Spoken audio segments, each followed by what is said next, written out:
سلامونه او نیکې هیلې او په همدې هیله چې تاسو ټول به راته روغ جوړ او د عافیت جامې به مو تن اوسي. ګرانو وروڼو، غواړمه چې تاسې ته د لوی برطانیه او د هند د لوی برطانیه د ناکامۍ باعث په ډاګه کړمه چې دوی څنګه په هند کې ناکام شو. دا یو. او دویم، څنګه پاکستان د ناکامۍ سره مخ دی او څه وخت به دوی ناکامیږي. دی بل اړخ، او ولې دلته پښتانه نه دي کامیاب شوي او هند کامیاب شو. د دې هم علت درته په ډاګه کومه تر څو ستاسې ښه پوهاوی وشي او هغه څه چې څوک په حقه باندې دی او څوک ظالم دی او څوک مظلوم دی، دا به زما په دغه کلیپ کې تاسې ته په صحیح شکل وړاندې کیږي او په همدې هیله چې د زړه په غوږونه یې واورئ. راځم خپلو خبرو ته. ګرانو وروڼو، دغه لویه برطانیه چې دا دوی لکه څنګه چې تاسو ته معلومه ده، دوی ډیر زیات امپایر درلودلو، ډیر ملکونه د لاس لاندې وو او ډیر یو لوی پاور. د دوی خو یو دا و چې دغه هټلر څه وخت راځي دا هم د دې سره ضعیفه کیږي او بیا امریکا هم راځي د دوی نه دغه پاور خپل ځان ته خپلوي. د امریکا چې کومه دغه هغه یې وکارول، کومه جادوګري وه هغه یې وکارول، نو دی هم د دونه دغه پاور دو تر انتقالیږي او هم څه وخت چې لوی برطانیه هند ته داسې جنرالان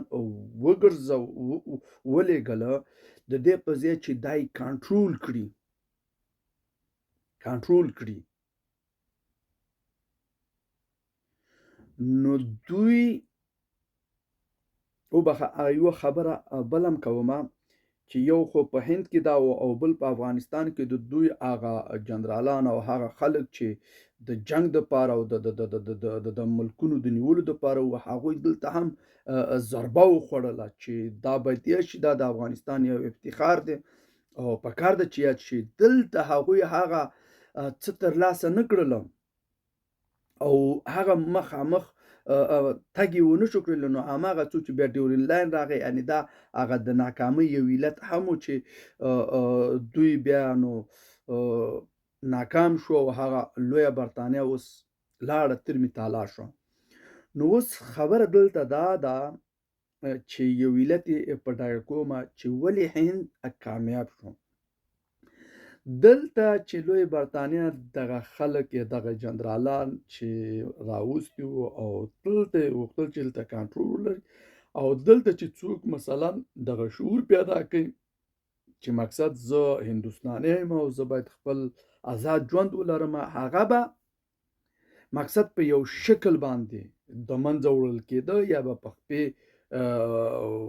وهل کېدې تر څو دا راجګ نشي. نو هماغه څو چې په دغه شکل یې ساتله او دوی غلامانو او دوی به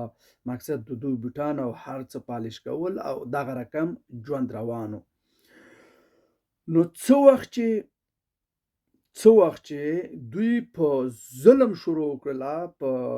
خلکو په قتلولو شروع کړه او هغه محبوبو خلکو چې د هند دپاره ډېر محبوب خلکو هغو باندې شروع کړله، نو دلته دا خلک راپاڅېده او دغه شعور را ژوندی شو او خلک اتفاق او بیا خو د هند شمیر د نفوس له لحاظه ډېر زیات دی، نو څه وخت چې دوی راجګېږي نو دوی بیا پر مخ کېږي او دوی سره بیا دا کوي. ولې؟ او دا هم د هغوی ناکامي وه چې دوی وجل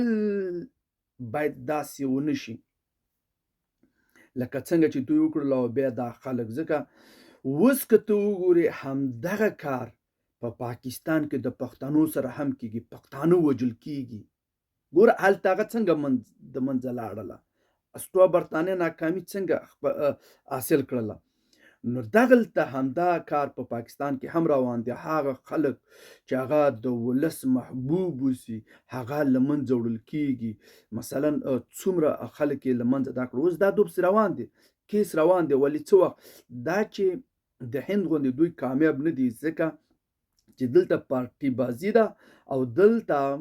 مقصد تر خپله دغه دښمني چې ده د پښتنو ترمنځ ده. نو په همدغې خاطر باندې پنجاب له دوی څخه ګټه اخلي او دوی کامیاب شوي نه دي. خو هغه متل دی چې دروغ هیڅکله په حقیقت بریا نشي موندلی، او نه او بل متل دی د دروغو د پټولو دپاره چې هر څومره دروغ ووایي نه پټیږي. نو حقیقت دا دی چې دا به هم راځي، دا د ډیورن لاین دروغجنه او هغه ظالمانه دغه به هم له منځه ځي او پښتانه به یو کیږي. د دې یو علت بلم در په ډاګه کومه چې په دې خاطر چې د دوی دغه خواخوږي نه دي پیدا شوي، ځکه چې افغانان د سوچه مسلمانۍ سره سره دوی پښتانه هم دي او پښتانه د اسلام ته ډیر نږدې خلک دي. نو په همدغې اساس باندې که چېرته دوی دا ټول پښتانه سره یوځای شي، نو دوی په ډیر لوی بدلون په دې نړۍ کې راولي. نو هماغه څه دي چې د دوی خواخوږي د یوځای کولو دپاره نشته دی. نو په همدې خاطر باندې په خپلو منځونو کې سره په فتنه باندې فتنې د ترمنځ رامنځته کړي دي، تر څو دوی په خپلو منځونو کې اخته اوسي. اوس دلته زما او د ستا غوندې خلک دغه ذهن سازي او دغه نړۍ په هغه شکل باندې ورپېژندل راتلونکي نسل ته، تر څو دوی په دې حساب باندې په دې نیت باندې راجمع شي چې موږ الحمدلله زمونږ د یوځای کولو سره مسلمانان په نړۍ کې مسلمانان هم قوي کیږي، او د دې نه علاوه موږ په خپله جغرافیه ډیر ښایسته ژوند لرلی شو، د دې پر ځای چې کراچۍ ته لاړ شو، د دې پر ځای چې دوبۍ ته لاړ شو، د دې پر ځای چې اروپا ته لاړ شو، زموږ په خپل جغرافیه په لوی افغانستان په پښتونخوا کې داسې ژوند ته لاسرسی لرلی شو چې د نړۍ هیڅ مخلوق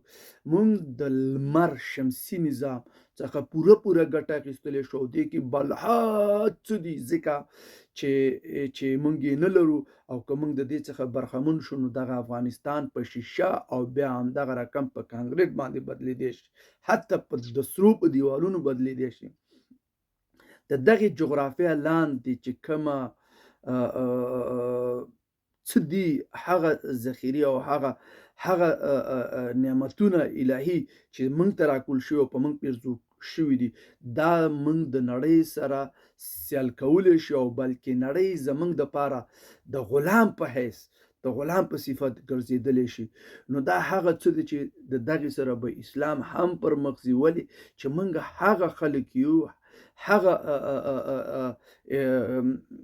انسانان یو. که چیرته اسلام هم نه وی نو زمونږ دغه پښتو الله پاک ته مقصد مقبوله وه، او دا ټول هغه څه چې الله جل جلاله د یو مسلمان دپاره مثلا مسلمان پیدا کړو، د مسلمان هغه هر څه دې کې ننغښتي وو او دې کې وو. نو دلته خبرې دا دي چې ولې دغه نه ده شوي، په همدې حساب باندې د پښتنو دغه پارټیانې ولې زیاتیږي او همداشانتې په ډېرېدو، دا په دې دپاره چې دا د فتنو په حساب باندې دا دې کې مقصد یوه یا دوه پارټي چې د پښتنو اوسي، نو دا نور ورسره څنګه راکړي، دا د منافقت چې وګوره دا د دې دوو مقصد دغه اعتبار چې د له منځه وړي. زه تاسې ته دومره ویلی شم چې محمود خان اچکزي او هیمن ولی خان او بیا همداشانتې منظور پښتون، تاسې خپله فکر وکړئ، اوس به نور هم بیا راځي او محسن داوړ هم پکې خپله لکه چې پارټي دا کوي. ولې دا علت دا دی چې دې کې داسې نور دغه خلک رامنځته کړي تر څو په دغې خو پارټیو باندې دا بې اعتماده کړي او چې ولا مړه هر سړی د خپل ځان شو. نه، ایمل د خان غفار خان بابا هغه پارټي چې کومه وه هغه ډېره صحیح وه، خو هغه وخت کې ډېر ضعیفه و، پښتون ډیر ضعیف او نشي کولای چې دغه کړي. ولې که چیرته هغه خان غفار خان بابا په اوس وخت کې کولی شو چې مثلا دا کولی چې اوس د ذهنیت او شعور را پیدا شوی د پښتنو، نو هغه وخت د هغه لپاره ناممکنه و، لکه څنګه چې د افغانستان لپاره ناممکنه و چې د خپل جغرافیه څخه دفاع وکړي او ډیورن لاین ور باندې تیریږي. نو هغه وخت هماغه رقم د خان غفار خان بابا لپاره هم دغه نو هغه مجبور و چې د پاکستان د جوړېدو یو حصه جوړ شي، ځکه چې دومره پاور نه درلود، خپل بندي شو او دغه رقم اما په زړه کې هغه دا درلودل چې دا خبرې غلطي دي، خو زما دپاره به یوه موقع پیدا کېږي، یو وخت به پیدا کېږي او زه به بیا خپل دغه کومه. او همدغه علت او که څوک عقل ولري او پوهه ولري او مطالعه ولري، همدغه د خښېدل په جلال آباد کې دا د دې معنا ده چې زه یو ورور یم، زه دغه قوم سره وصل یم او هیڅوک دې زما د جدا کېدلو کوشش نه لري. نو خبرې را کمومه او اخري خاتمې ته رسومه. خبره دلته دا ده